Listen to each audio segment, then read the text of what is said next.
Hello, and how are you, my friends? I'm Peter, and here I'm telling you stories about the most interesting European cars of the 80s and 90s.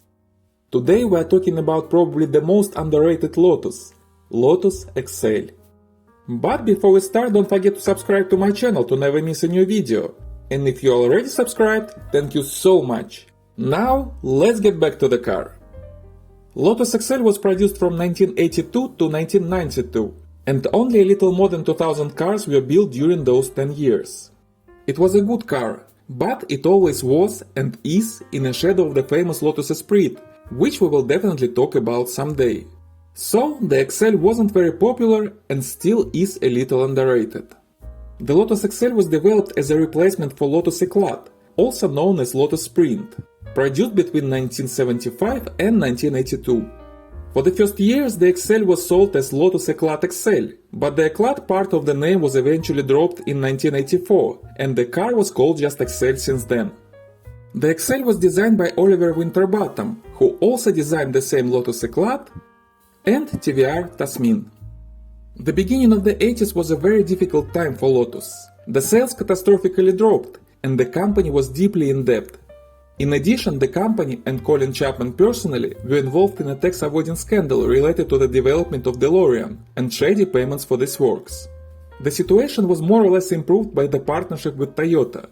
Lotus, who still had a great engineering team, helped Toyota with the development of the second generation of Toyota Supra. And Toyota in its turn bought a part of Lotus company and allowed the use of Toyota's components in Lotus cars.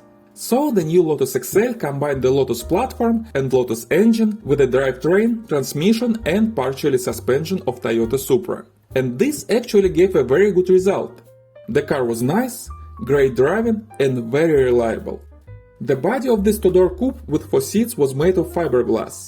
Due to the specifics of the production process, the upper and lower parts of the body panels were molded separately and then combined. You can see a rubber molding going around the car where the upper and lower panels are connected. The design was based on the design of the Lotus Eclat, with the updates making the car look exactly like you expect a car of the 80s to look like. But unlike most hatchbacks and coupes of the 80s, the Lotus Excel was a rear-wheels driven car, not a front-driven one.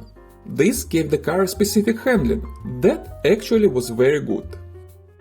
From the start, the Excel was built with a 2.2-liter inline 4-cylinder naturally aspirated carbureted engine with 2 carburetors. The engine was turned 45 degrees to the side to make it fit under the hood. This engine produced 158 horsepower, which was very good for a rather lightweight car. The top speed of the Excel was 216 km or 135 miles per hour with 0 to 60 miles per hour in 7.1 seconds. Not bad at all for the beginning of the 80s. In 1985, that engine was significantly rebuilt and received new camshafts, new valves, a better compression ratio, new pistons, and new alloy cylinder linings with a notorious Nika seal coating. The displacement stayed the same, but the improvements increased the power output to 180 horses with a top speed of 217 km or 136 miles per hour and 0 to 60 in 6.8 seconds. The cars with this engine received the name Excel SE. Also, a standard adjustable steering column appeared on the SE version, and the air conditioning system was available for the Excel SE as an option. From the beginning of production, all cars were equipped with a 5-speed manual gearbox from Toyota, a very good one by the way. In 1989, a 4-speed automatic transmission from a German manufacturer ZF Friedrichshafen became available as well. The cars with the automatic transmission had the name Excel SA. They were considered as a luxury trim level and also had a cruise control and a central door locking. Well, let's admit it, the exterior of the Excel was bright, but not unusual for the 80s. In large part, it was the same design style as German family hatchbacks of that time period had, Volkswagen Golf or Volkswagen Scirocco, which I have another video about. But inside that relatively usual body was the soul of a racing car. And the handling of the Excel was far from usual. It was virtually perfect. The Excel had a perfect weight balance with a 50-50 weight distribution between the front and the rear axles. The steering and the suspension, a rather advanced one, did their work very well. The body and the structural elements were rigid and reliable. The wheelbase was almost ideally proportional. and the power was delivered to the rear axle in a smooth and predictable manner. So the Excel was a car with ideal handling and cornering, and it was famous for this. It was fast enough and comfortable enough, so you could get a lot of pleasure and joy from driving it on curvy country roads. And it was practical as well, enough room for 4 people inside, a relatively large trunk, a reliable engine transmission, and a plastic body combined with galvanized chassis elements, meaning that rust was not a problem for this car at all. You still can see many of the Excels in good condition. And the sound. An absolutely beautiful sound of racing engine.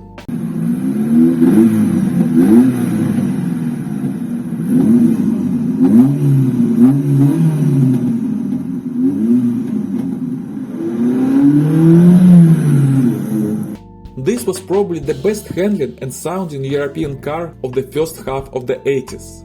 Not as famous as Lotus Esprit, Golf GTI or Lancia Delta, but definitely a hidden gem of British car history. Unfortunately, Lotus produced not that many Excels, by different sources from 2000 to 2400. Most of them were made in the first 5 years of production. The price of the car wasn't very cheap, but was reasonable for its capabilities, around 18,000 British pounds, which equals to 67,000 US dollars in today's money. But Lotus as a company wasn't in its best shape in the 80s, with the row of scandals around it, the death of Colin Chapman in 1982, and multiple changes in the ownership. In addition, the whole British economy was in a complicated state in the first part of the 80s for any reason. And when the new economic growth began at the end of the decade, the Excel was already outdated and gave way to the new Lotus Elan, which I have another video about. It's a pity that so few of Excels were produced, but this makes them even more desirable now. Unfortunately, the Lotus Excel was never sold in the United States during its production. Only one white car was temporarily imported to the US in 1987 for market evaluation and was exported back to the UK 6 months later. But all those cars are older than 25 years now, so you can legally import them to the United States if you want. In the United Kingdom, where the majority of Excels were sold, you can find the Excel in reasonably good condition for around 10,000 British pounds. Very good cars with low mileage may cost up to 20,000 and more.